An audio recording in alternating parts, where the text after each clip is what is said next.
Eu queria chamar o pastor Leandro. O pastor Leandro Peixoto esteve conosco aqui no sábado à noite. Fomos ricamente abençoados pela ministração do servo do Senhor. Nesta manhã, 2 vezes, eu já apresentei o querido. E agora então, meu pai dizia que tudo que é bom dura pouco. E a gente já está se despedindo. Formalmente eu queria agradecer o querido por se dispor a ficar aqui. Ele estava no Palavra da Vida, abençoando ali os alunos no Palavra da Vida, de terça a sexta. E aí ficou conosco, tivemos o privilégio de recebê-lo em casa neste final de semana. Fomos ricamente abençoados. Leve o nosso carinho, a sua igreja, a sua família.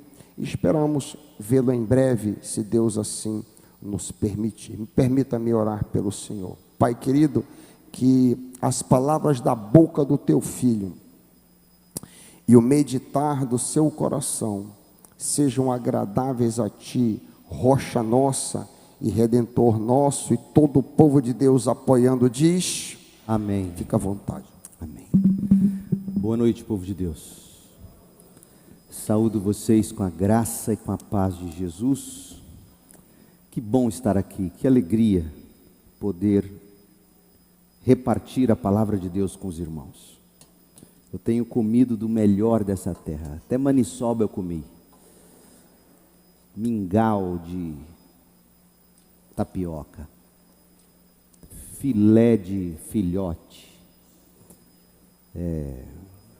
açaí sem açúcar com tapioca, sem açúcar,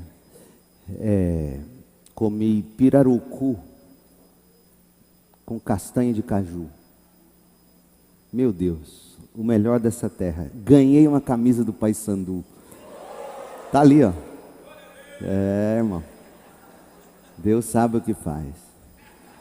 Ganhei farinha, tá ali.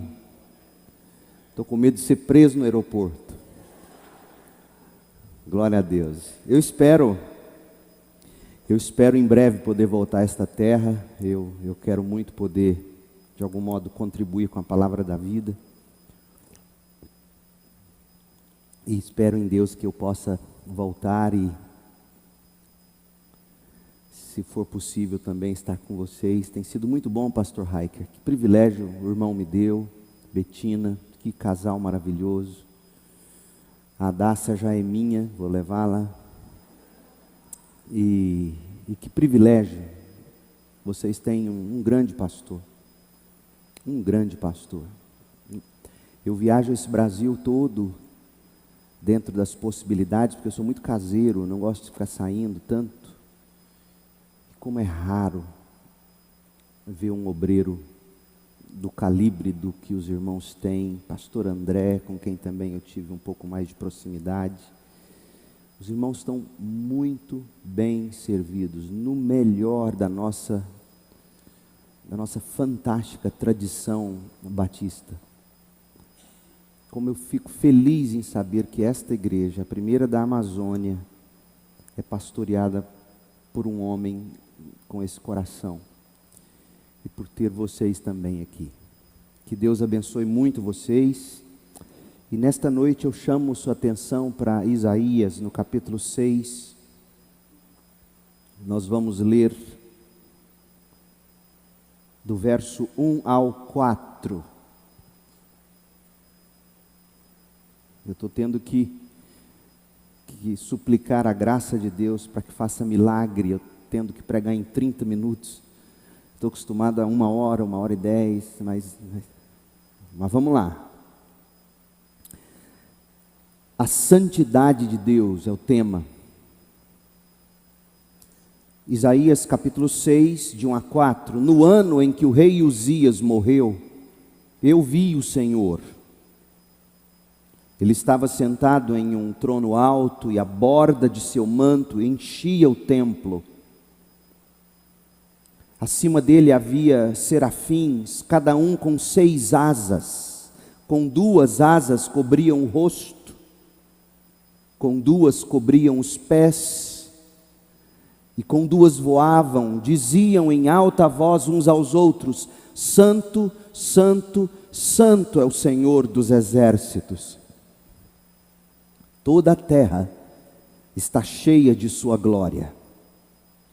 Sua voz, ou suas vozes, sacudiam o templo até os alicerces, e todo o edifício estava cheio de fumaça. Essa é a palavra de Deus. Quando nós chegamos ao fim dos nossos recursos, quando nós estamos exaustos, desanimados, sozinhos, quando estamos feridos ou derrotados, é que geralmente nós começamos a confiar totalmente no Senhor. É nessas horas que a gente reconhece que dinheiro não é tudo, poder não é tudo, a vida não tem tudo. E nessas horas desesperados é que comumente nós desabamos e nos jogamos no colo do Senhor. Quando a gente chega no fim dos nossos recursos. Sim, eu sei, dor, decepção, medo, perigo ou provação, essas coisas, elas podem muito bem nos tornar amargos, mas elas podem também nos tornar amáveis. Como se costuma dizer, o mesmo sol que amolece a cera, endurece o barro, pela mesma ação. E a minha oração é que na sua vida, a sarça ardente do sofrimento quebrante você, não te resseque, não te enrijeça, mas que derreta você. Há uma música muito querida dos antigos evangélicos americanos, composta lá pelos anos de 1950, mas que ficou popularizada em 1980 por Jim Swaggart, cujo título e letra são bastante sugestivos. Na minha tradução dizem assim: Ele lavou meus olhos com lágrimas. É o título do hino, da canção. Ele lavou meus olhos com lágrimas. O teor da música é mais ou menos assim: Ele lavou meus olhos com lágrimas para que eu possa ver. Ele limpou meus olhos das coisas que me cegavam. Ele lavou meus olhos com lágrimas para que eu possa ver a glória dele a mim revelada. Ah, meu povo, em tantos casos é apenas quando Deus lava nossos olhos com lágrimas de dor e sofrimento que a gente consegue vê-lo de fato. Essa música não é conhecida da gente, esta que acabei de citar, cantada por Jim Swaggart, mas o hino 283 do cantor cristão é: mais perto quero estar, meu Deus, de ti, ainda que seja a dor que me una a ti. Ando triste aqui na solidão, paz e descanso a mim, teus braços são.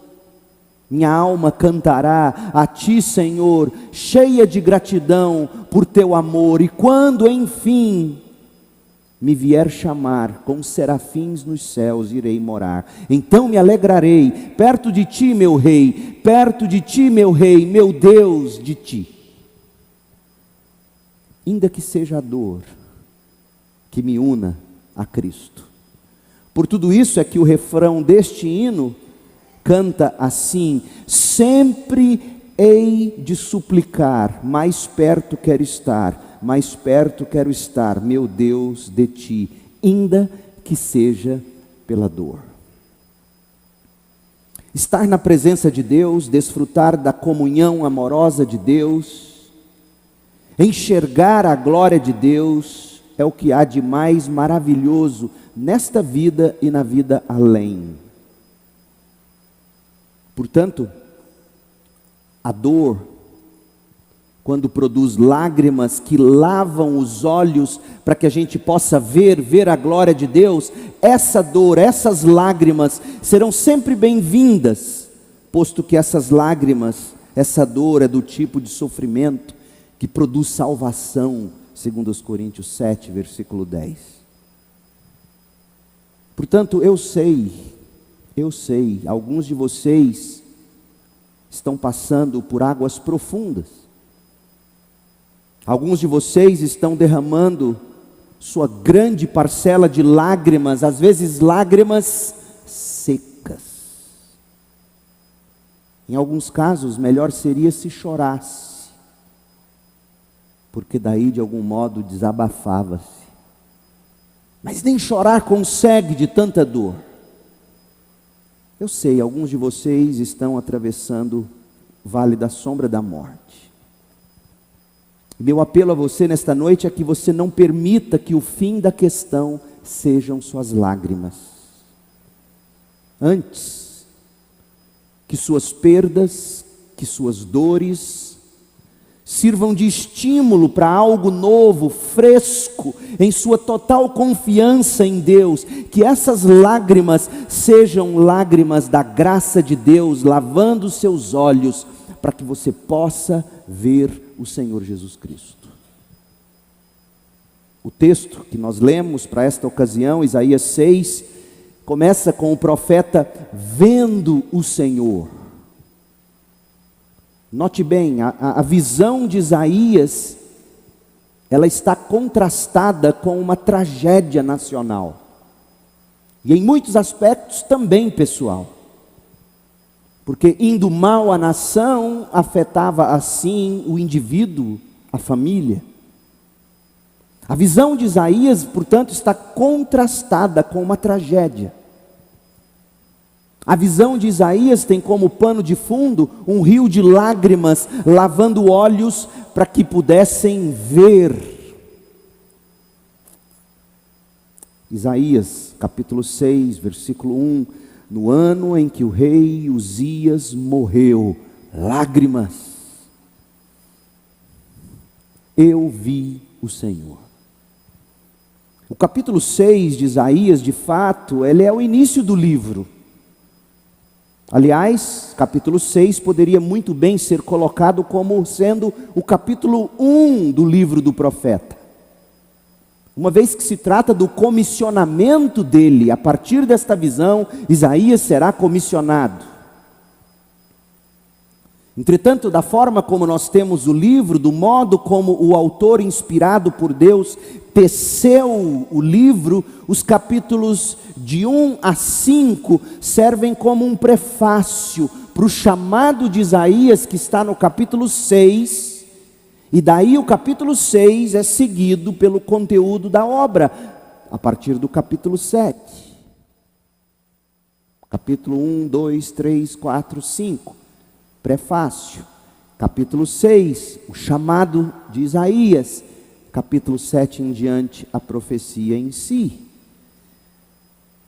No prefácio, nós temos uma descrição do estado tão degradado de rebeldia a que o povo de Deus, seus filhos queridos, seu vinhedo amado havia atingido.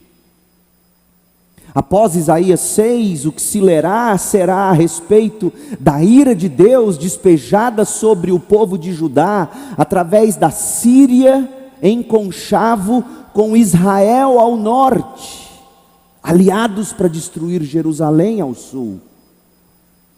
Isaías também, depois desta visão e deste chamado do capítulo 6, falará da futura invasão da Assíria em Israel e finalmente em Judá, e também se lerá a respeito do julgamento de Deus sobre todas as nações da terra.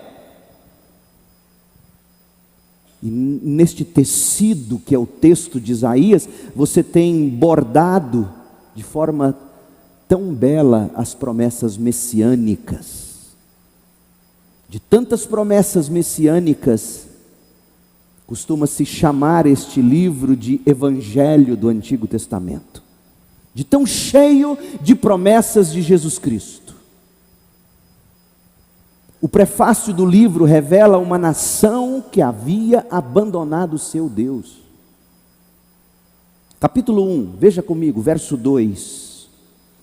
Ouçam, ó céus, preste atenção, ó terra, assim diz o Senhor: os filhos que criei e dos quais cuidei se rebelaram contra mim.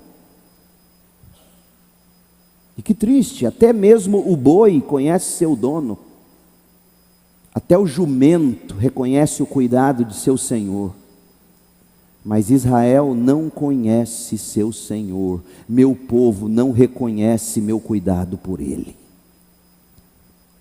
Capítulo 2, verso 5: venham descendentes de Jacó, vamos andar na luz do Senhor, pois tu, Senhor, rejeitaste teu povo, os descendentes de Jacó. E por que rejeitaste teu povo? Porque encheram a terra com práticas do Oriente e feiticeiros, como é costume dos filisteus.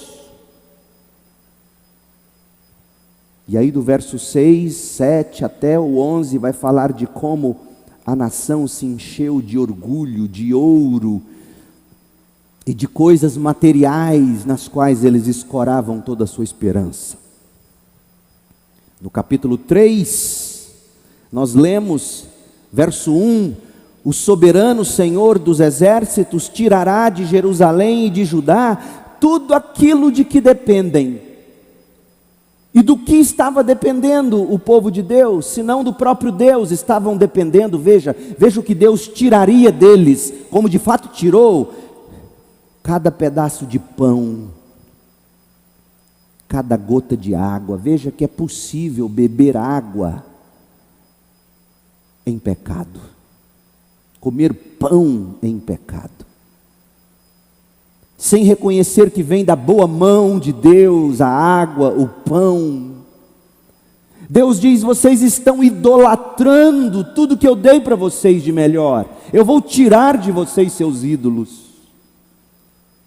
Vou tirar o pão, vou tirar cada gota de água, vou tirar todos os seus heróis, os seus soldados, os seus juízes, vou tirar os seus profetas, os seus adivinhos, as suas autoridades, os oficiais do exército, os altos funcionários, os conselheiros, os magos, os astrólogos. Sabe o que eu vou fazer com vocês? Diz o Senhor: eu vou dar a vocês o governo que vocês merecem. Eu vou nomear pessoas irresponsáveis como seu rei, pessoas inconsequentes. Eu vou nomear meninos como seus líderes, crianças pequenas para governá-los. Gente irresponsável, gente inconsequente. As pessoas oprimirão umas às outras, homem contra homem, vizinho contra vizinho. Os jovens insultarão os idosos e os canalhas desprezarão os honrados. Olha o estado a que Israel havia chegado, Judá. No capítulo 5, você vai ver uma coleção de 6 ais. Ai de vós. 6 lamentos pela culpa de Judá e a justa condenação de Deus. Capítulo 5, verso 8: que aflição espera vocês que compram casas e mais casas, campos e mais campos, até não haver lugar para outros e vocês se tornarem os únicos donos da terra. Materialismo. Capítulo 5, verso 11: que aflição espera os que se levantam cedo pela manhã para começar a beber e passam a noite tomando vinho para ficar embriagados. Em suas festas sempre há vinho e belas músicas de lira e harpa, tamborim e flautas, mas nunca pensam no Senhor, não se dão conta do que o Senhor faz. O hedonismo. Verso 18: que aflição espera os que arrastam sua perversidade com cordas feitas de mentiras, que arrastam atrás de si o pecado como quem puxa uma carroça, zombam de Deus e dizem: anda logo, toma uma providência, queremos ver o que és capaz de fazer, que o Santo de Israel realize seu plano, pois queremos saber o que é. Verso 20: que aflição espera os que chamam o mal de bem e o bem de mal, a escuridão de luz e a luz de escuridão. O amargo eles chamam de doce e o doce eles chamam de amargo. Perversão dos valores. Verso 21, que aflição espera os que são sábios aos seus próprios olhos e pensam ter entendimento, o orgulho. Que aflição, verso 22, espera os que são heróis em tomar vinho e se gabam de quanta bebida conseguem ingerir, aceitam subornos para deixar o perverso em liberdade e negam justiça ao inocente. Nada novo debaixo do sol. Em face de tudo isso, o julgamento de Deus seria implacável. Como foi? Olha o verso 24. Portanto, assim como o fogo consome a palha e o capim seco se desfaz com a chama, suas raízes apodrecerão e suas flores murcharão, pois rejeitaram a lei do Senhor dos Exércitos, desprezaram a palavra do Santo de Israel. Por isso, a ira do Senhor se acende contra seu povo. Deus se levantou para esmagá-los. Os montes estremecem e os cadáveres do povo estão espalhados pelas ruas como lixo. Mesmo assim, a ira do Senhor não se satisfará. Sua mão ainda está levantada para castigar. Tome nota do seguinte: Deus mesmo estava orquestrando essa disciplina para o seu povo. Deus não estava em xeque-mate pelas nações. Na seção final do capítulo 5, no verso 26, diz que Deus é quem chama as nações inimigas como o dono de um cachorro adestrado para matar, dá a voz de comando, pega, e o cão vai e destrói a vítima. Olha o que diz o texto, verso 26. Ele enviará um sinal, ele, o Senhor, enviará um sinal às nações distantes, assobiará para os que estão nos confins da terra, e eles virão correndo como cães.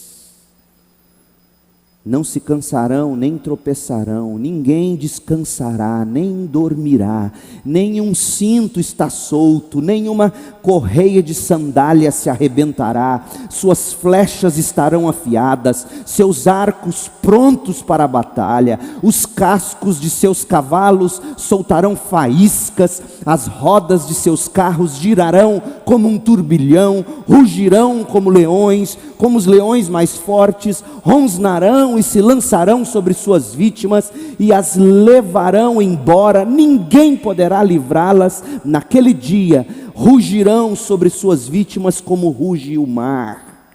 E a conclusão é aterrorizante.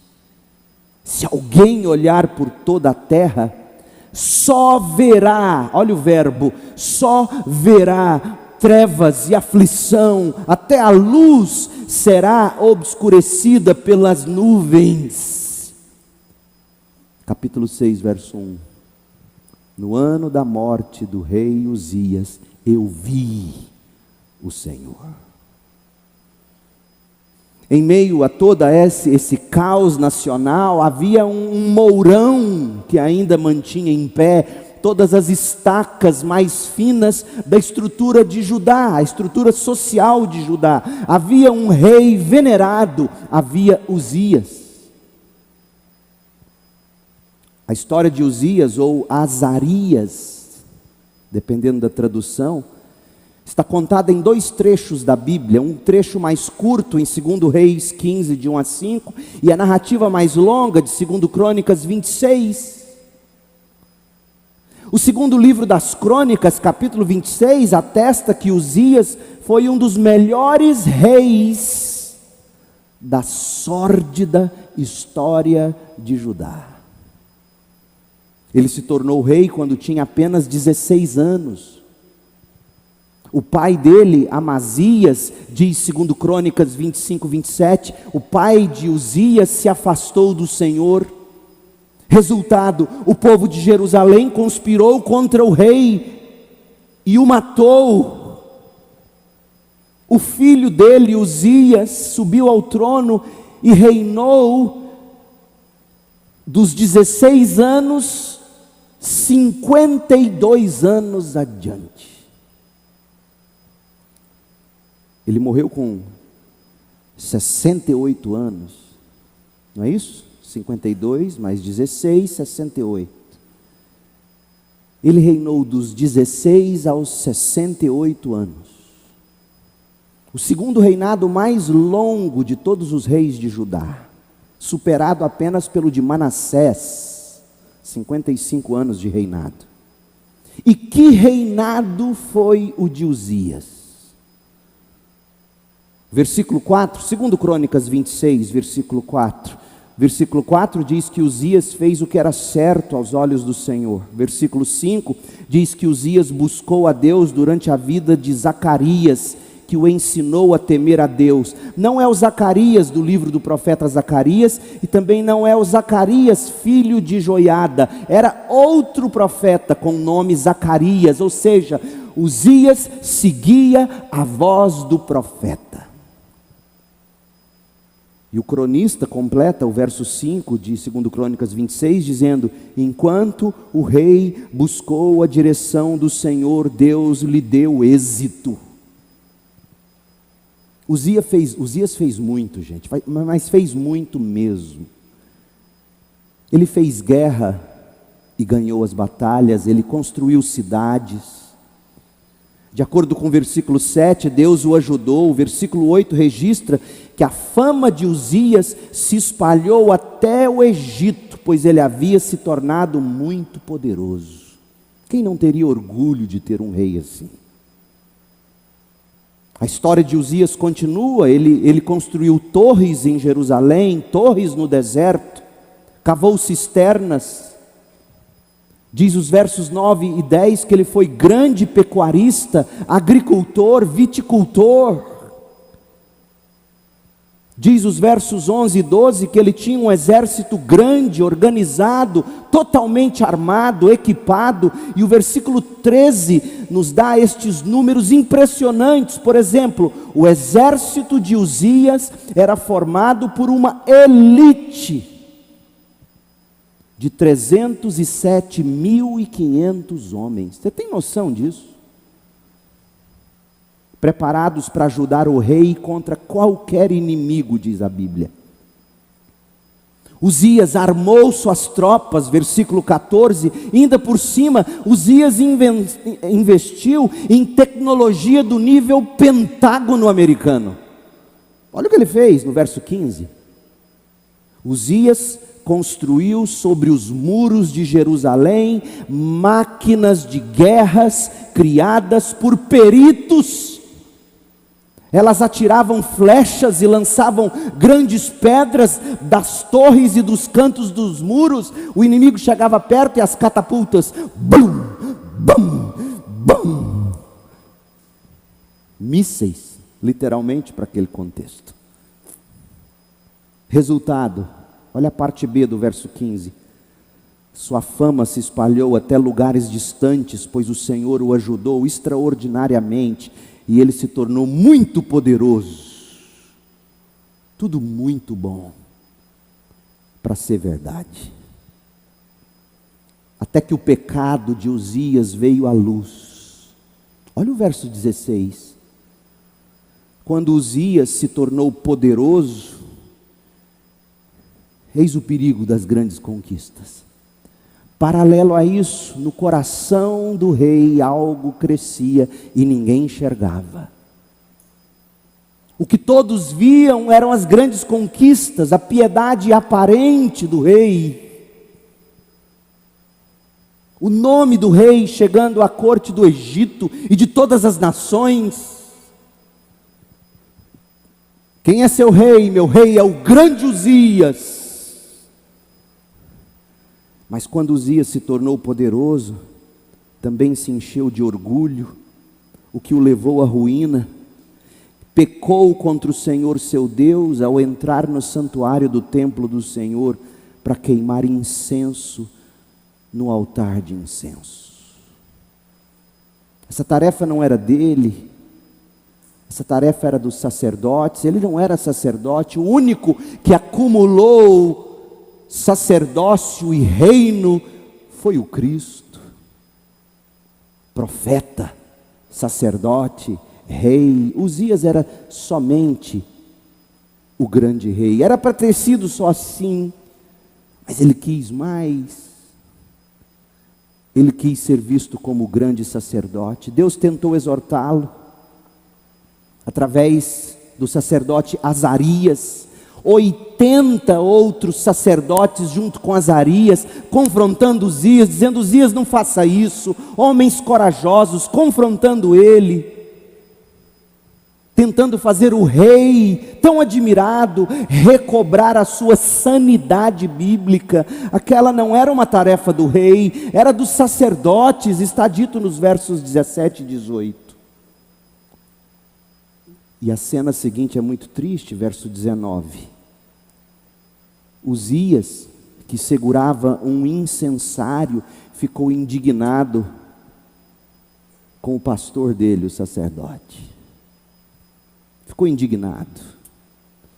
Enquanto ele demonstrava sua raiva contra os sacerdotes diante do altar de incenso no templo, ele com raiva, ele dizendo: eu vou queimar o incenso, eu sou o rei, olhe para o que eu fiz. Quem são vocês? 81 sacerdotes, quem são vocês? Vocês devem tudo a mim. O que seria de vocês sem mim? Reino aqui desde os 16 anos. Quando o papai foi morto por vocês, ficou indignado. Enquanto ele demonstrava sua raiva contra os sacerdotes diante do altar do incenso e no templo do Senhor, apareceu uma lepra na sua testa. Não precisava ter sido assim. Quando viram a lepra, o sumo sacerdote Azarias e todos os outros sacerdotes o expulsaram imediatamente do templo. O próprio rei se apressou a sair dali, pois o Senhor o havia ferido. Os homens não pararam ele, mas Deus parou. Uzias, chega! O rei Uzias ficou leproso até o dia de sua morte. Olha como termina a vida dele. Verso 21, o rei Uzias ficou leproso até o dia da sua morte. Vivia isolado numa casa separada e havia sido excluído do templo do Senhor. Seu filho Jotão tomava conta do palácio e governava o povo. Meu Deus, o grande pilar de sustentação de Judá, Uzias, estava no chão. O mourão que sustentava em pé a cerca de Jerusalém havia caído. E o pior é que aquilo era apenas o prenúncio de dias ainda piores e muito mais sombrios, ou seja, a queda de Uzias apenas ecoava o declínio nacional e o eminente julgamento de Deus sobre a Judá inteira. Porque Uzias prefigurava o que a nação havia se tornado: orgulhosa, cheia de si por todas as conquistas. Você consegue imaginar como a nação teria ficado devastada quando se espalhou a notícia de que seu grande, famoso, todo-poderoso e outrora piedoso rei Uzias agora estava com lepra? Porque Deus mesmo o havia ferido com lepra. Você consegue conceber o quadro de desespero da nação, as lágrimas correndo dos olhos, consegue enxergar as lágrimas, e para piorar, Uzias passaria o resto da vida em estrita quarentena. E agora? Para piorar, gente, a situação internacional se tornava cada vez mais ameaçadora. O Egito estava crescendo a oeste e ao sul. A Síria estava já oferecendo ameaça crescente ao norte, aliando-se com Israel para destruir Judá ao sul. E acima de tudo, o inimigo oculto, a Síria, ela estava passando de uma potência regional para uma potência global. E a Assíria em pouco tempo engoliria Israel e em seguida engoliria os babilônios, Judá. E cadê Uzias para ajudar seu povo? Uzias era apenas o espelho do povo. Olha o que diz sobre ele, a narrativa de Reis não nos conta, de Crônicas não nos conta. Falando de Uzias, 2 Reis 15, verso 3. Uzias fez o que era certo aos olhos do Senhor, como seu pai Amazias, contudo, não destruiu os santuários idólatras, e o povo continuou a oferecer sacrifícios e a queimar incenso nesses lugares. Tal rei, tal povo. Tal povo, tal rei. E aí o verso 5 diz que o Senhor feriu o rei com lepra, enfermidade que durou até o dia da sua morte. Vivia isolado numa casa separada.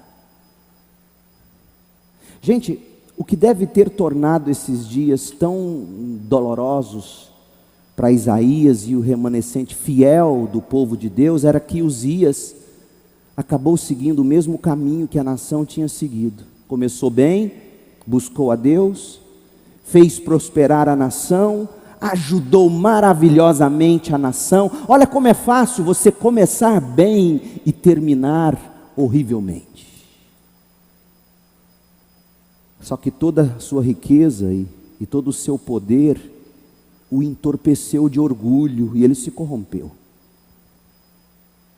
E para piorar, em vez de Uzias guiar a nação para bem longe do orgulho e da idolatria, levando o povo da destruição para a vida piedosa, o rei também tropeçou e caiu.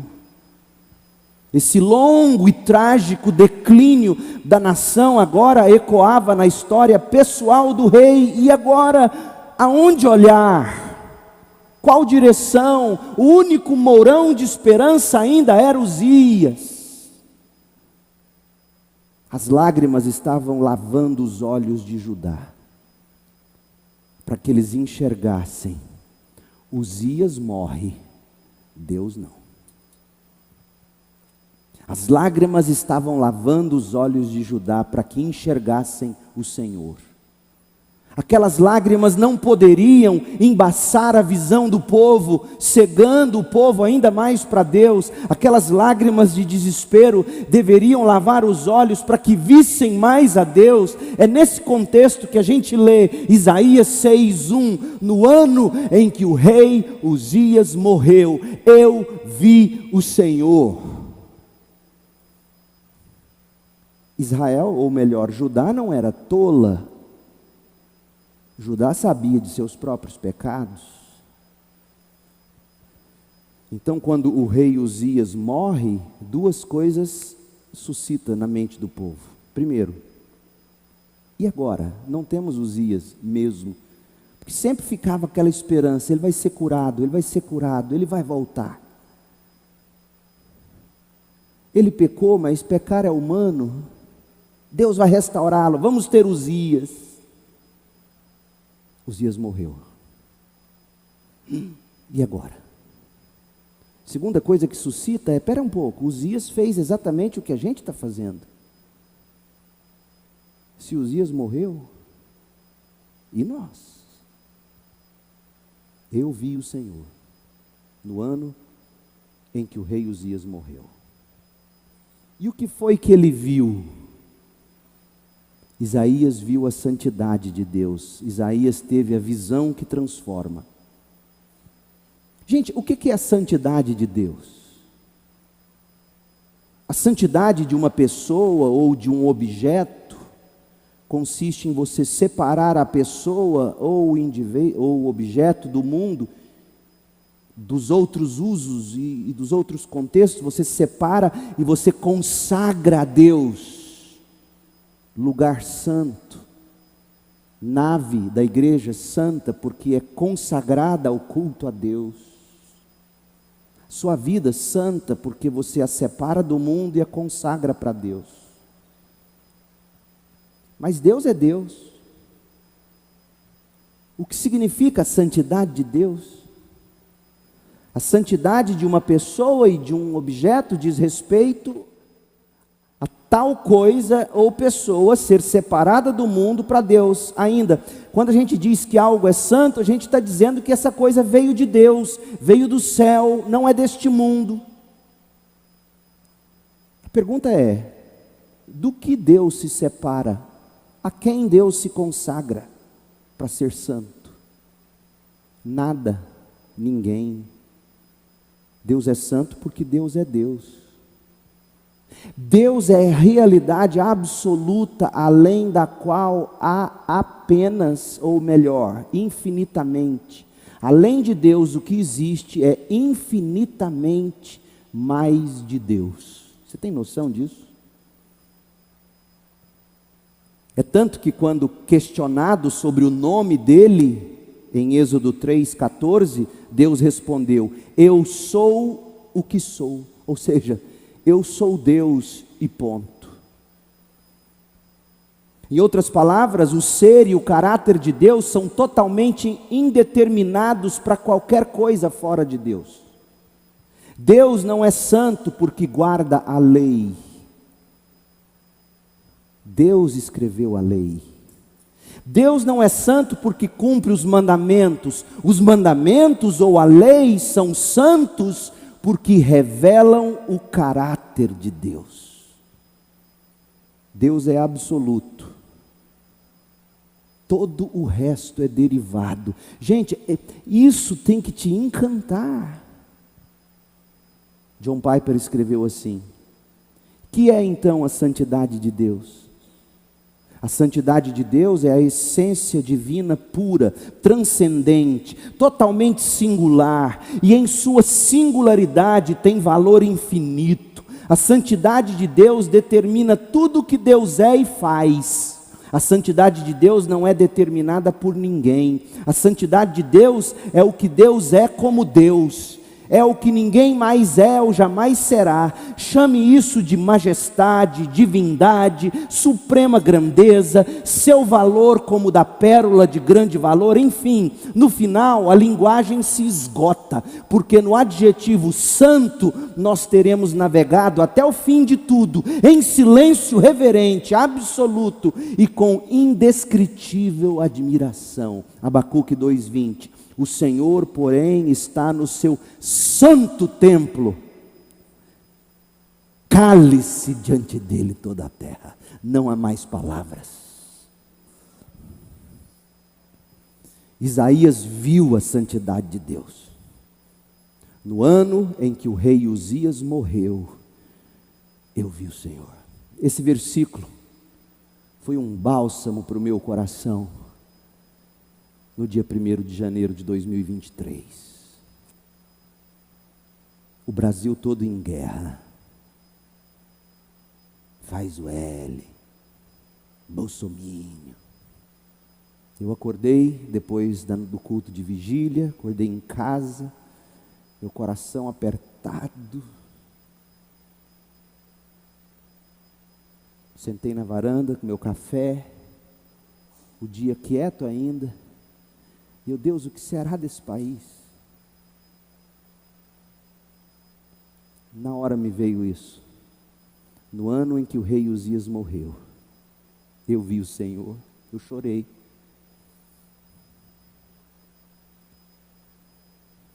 Deus está vivo. E Uzias precisava morrer. Ninguém usurpa o trono de Deus. Ninguém. Israel tinha que chorar para que as lágrimas lavassem seus olhos. Uzias tinha que morrer. Deus não morre.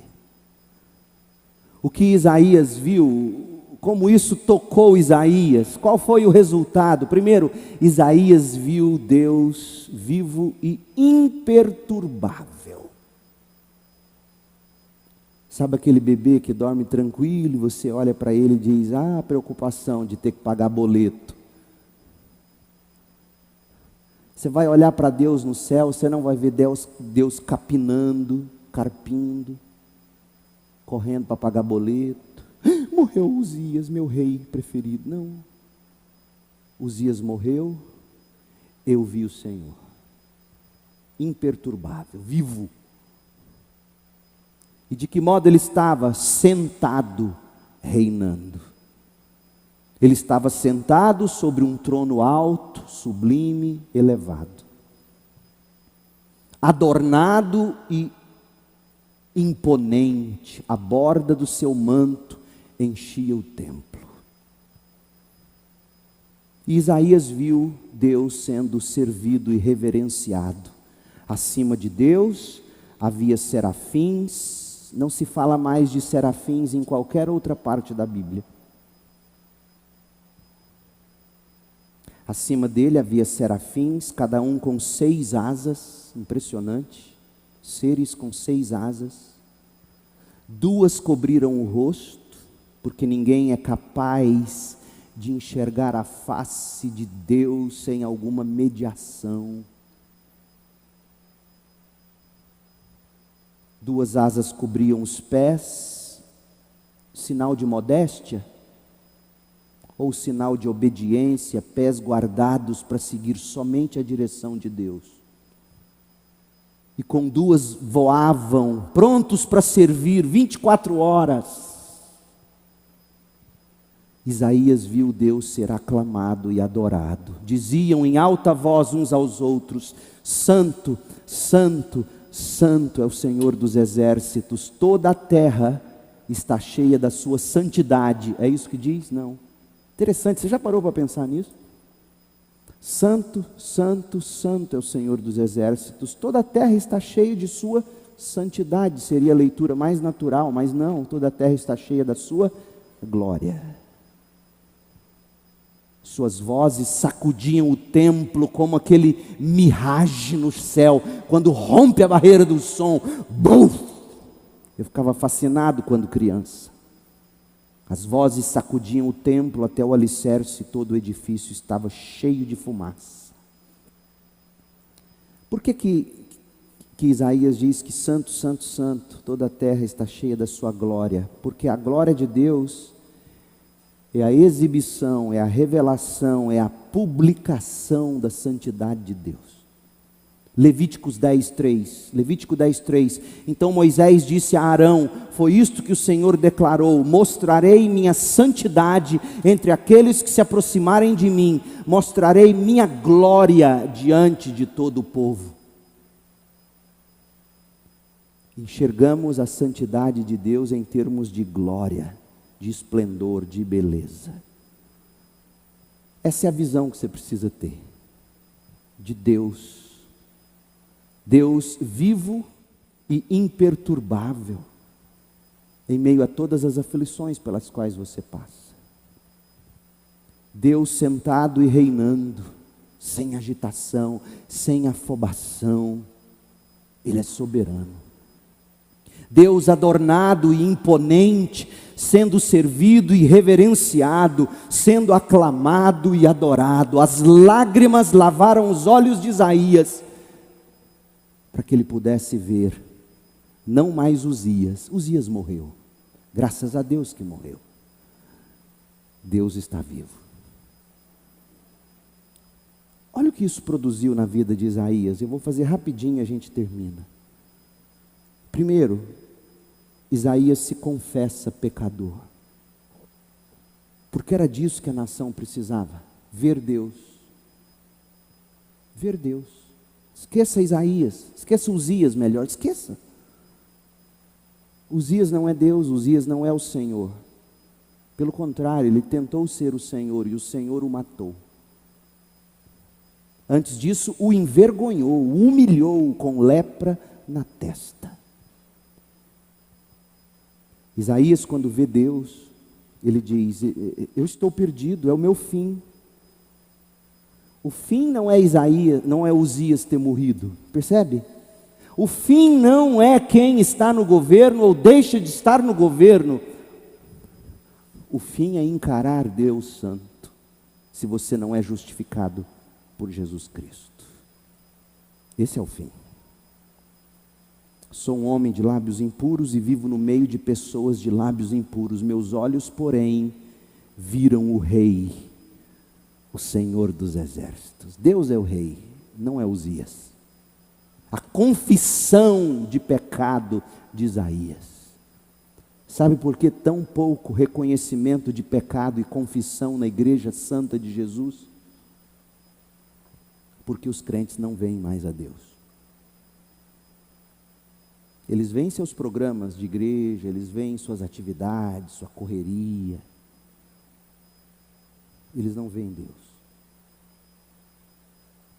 Segundo, a purificação de Isaías, versos 6 e 7. Um dos serafins voou na direção de Isaías, trouxe uma brasa ardente do altar, brasa no altar que estava queimando o sacrifício, e tocou meus lábios com a brasa e disse: veja, essa brasa tocou seus lábios, sua culpa foi removida e seus pecados foram perdoados. Jesus Cristo é a brasa do altar de Deus que nos purifica os pecados. É disso que você precisa hoje à noite. De uma visão de um Deus santo que te leva ao arrependimento e à confissão de pecado, e da graça de Jesus que vem e purifica seu coração e lábios. É de Jesus que você precisa. Não é de Lula no trono, também não é de Bolsonaro no trono. Você precisa de Deus no trono da sua vida. É disso que você precisa. Olhe para Deus, veja a glória de Deus, arrependa-se e clame por perdão. E por fim, o comissionamento, versos 8 a 13. Senhor, quem eu enviarei? O Senhor diz, Senhor, perguntou, quem enviarei como mensageiro a este povo? Quem irá por nós? Senhor, aqui estou, envia-me. E aí Deus manda Isaías pregar, mas aí Deus diz, mas esse povo não vai entender, eles não vão te escutar. Você vai pregar de um jeito que eles não vão te entender. Como assim? Sabe qual é o jeito que a gente deve pregar para que as pessoas não entendem? O que Deus está dizendo a Isaías, você vai dizer a verdade. E a verdade para muitos cega, ensurdece. Pregue a verdade. Pregue a verdade. Alguns vão ficar cegos para isso, outros não vão ouvir. Isaías fala, Senhor, até quando eu vou fazer isso? Ele falou, até o fim. Até quando não tiver mais jeito, porque esse povo é de dura cerviz. Eu vou entregá-los às suas próprias paixões. Cuidado quando Deus te entrega ao seu tão valorizado livre-arbítrio. Cuidado. Porque quando Deus quer disciplinar e às vezes castigar, Ele faz isso. Está lá em Romanos 1. Ele entrega o homem às suas próprias paixões e diz, lambuze-se. Isaías, eu entreguei esse povo às suas próprias paixões. E você vai dizer a verdade. Até o fim. Até a destruição final. Mas vai sobrar um tronco. Um toco de Israel será uma semente santa. De onde virá Jesus. Pregue, pregue, pregue até o fim. E não importa se não vão se converter. Eu te chamei para pregar. É curioso que hoje a gente vive do outro lado da cruz e de algum modo a gente tem uma pequena esperança aguardando a segunda vinda de Jesus. E a tarefa para nós ainda é a mesma. Eu concluo te dizendo, em primeiro lugar, a maior necessidade do ser humano é ver a glória de Deus no rosto de Cristo. E como diziam nossas avós, se não é pelo amor, é pela dor. Pode ser que suas lágrimas sejam para lavar seus olhos do orgulho, da autossuficiência, para você de fato dizer: dá-me apenas Jesus, meu doce Jesus, nome bom, doce, a fé, a esperança do porvir. Lágrimas servem para lavar os olhos, para você confessar o pecado, clamar por perdão e deixar Deus tocar você com Cristo, o sangue de Cristo. Você quer uma igreja santa? Deixe o seu pastor pregar a glória de Deus, abrir os oráculos divinos, revelar Deus pelas Escrituras no poder do Espírito Santo. Essa é a maior visão que a PIB do Pará precisa, a glória de Deus na face de Cristo. E 2 Coríntios 3,18 diz que na medida em que nós contemplamos esta glória, nós vamos sendo transformados à sua imagem.